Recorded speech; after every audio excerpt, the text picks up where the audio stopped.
হাসিফ ক্যামেরাটা ভালো করে ধরো, আমরা কোলাকুলি করবো। এই আসতে চাপ দে বেটা, এত মোটা কে তুই? আর কোলাকুলি করুম না বেটা, তুই কিন্তু জোরে চাপ দিছিস। আসসালামু আলাইকুম গাইস, এটা আমার ফার্স্ট ব্লগ। বের হয়ে গেলাম একা, ইয়ামিন ভাইয়ের সাথে করতে যাব দেখা। হাঁটতাছি, পথ হয় না শেষ, সাথে যদি একটা বাইক থাকতো তাহলে হয়তো বেশ। চেহারা মাখি না কিছু, হেরে ধরছে আমার হিসু। হাঁটতে হাঁটতে দিলাম দৌড়, কুত্তায় দিল দৌড়। আরে কুত্তা তোরে মারি নাই ঢিল, তুই কিন্তু খাবি কিল। মুগদা থেকে এখন যাব গাবতলি, শেষ হলো কুত্তার বসবাসের গলি। বাস খুঁজতাছি বলাকা, যাইতে হবে ইয়ামিন ভাইয়ের এলাকায়। বলাকা পাইলাম না বাস, উঠে যাব লাভবাইকে ঠাস ঠাস। লাভবাই কেমন আছো বন্ধু? তোমার মুখ থেকে আসছে দুর্গন্ধ, সকালে ব্রাশ করো নাই, এহেরে গন্ধ। ভিড় নাই তেমন, তবু মোবাইলটা পকেটে রাখলাম, হাত দিয়ে পকেটটা ধরে রাখলাম। এই মাত্রই বাস থেকে নামলাম, সাথে সাথে এক লোক বলতেছে কই যাবেন? আমি বললাম টাঙ্গাইল। আসেন এখানে বসেন। নাম কি আপনার?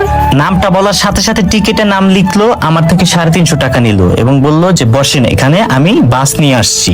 তো আমি তখন বুঝি নেই, এই যে আমি ভাবছি যে এখানে যেই বাসের নাম লেখা আছে এটাই উঠিয়ে দিবে, কিন্তু সে আমাকে লোকাল বাসে উঠিয়ে দিল। দেখেন টিকেটের নাম ছিল ইউনাইট আর এখানে লেখা খালেক। আমার খুব ভয় লাগছিল, কারণ বাসে কোনো যাত্রী ছিল না।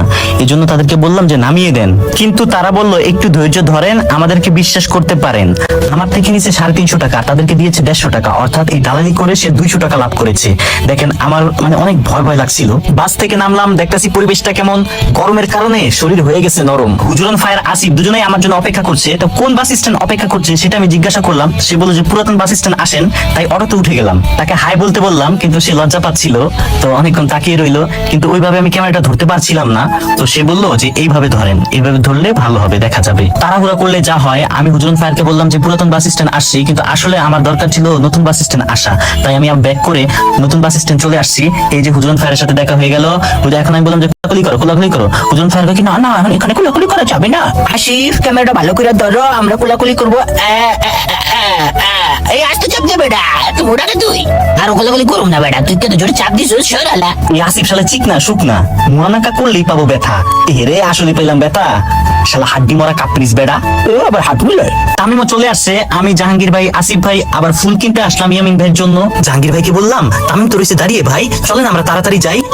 দাঁড়িয়ে যা খারিয়ে। ফাইনালি তামিমের সাথে দেখা হয়ে গেল। তামিম বলতেছে বন্ধু দেখবা কিভাবে আমার গার্লফ্রেন্ডকে প্রপোজ করছিলাম, দৌড় দাও। যেমন আমার লাগে। জাহাঙ্গীর ভাইকে তাড়াতাড়ি দিতেছি, দাদু আমার কাম বেটা লাগতো, দাদু সারো। এই যাইতাছি আমি ইয়ামিন ভাই লগে দেখা করতে। একচুয়ালি কেরা এই যে টুকটুকি, এই যে বুনবুনি টুনটুনি। আর আমি রাস্তার পাশে ইয়ামিন ভাই বসা ছিল, তো তাকে দেখে আমরা নেমে গেলাম, ফুল দিয়ে ঈদ মোবারক জানালাম। ইয়ামিন ভাই একেবারে সরল সোজা মানুষ, অহংকার নাই মনে, ছোট বড় সবাইকে ভালোবাসা দিতে জানে।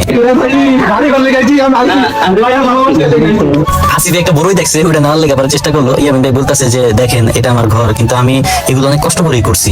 যদিও ইয়ামিন ভাইয়ের ঘরটা সাধারণ, কিন্তু তিনি মানুষটা অসাধারণ। আসসালামু আলাইকুম, সবাই ভালো আছেন? আল্লাহর রহমতে আমি অনেক ভালো আছি। তো অনেক দূর থেকে আসছিল তারা আমার সাথে দেখা করার জন্য। তো সবাই তাদের জন্য দোয়া করবেন, ভালোবাসা দিবেন, আমার জন্য অনেক দূরে গেতে পারি। তো ব্লগগুলো যারা দেখতেছেন সবাই শেয়ার করে দিন, মানুষের কাছে পৌঁছায় দিন। সবাই দোয়া করবেন, আচ্ছা ভাইয়া ইনশাআল্লাহ সফল হতে পারে, ইনশাআল্লাহ।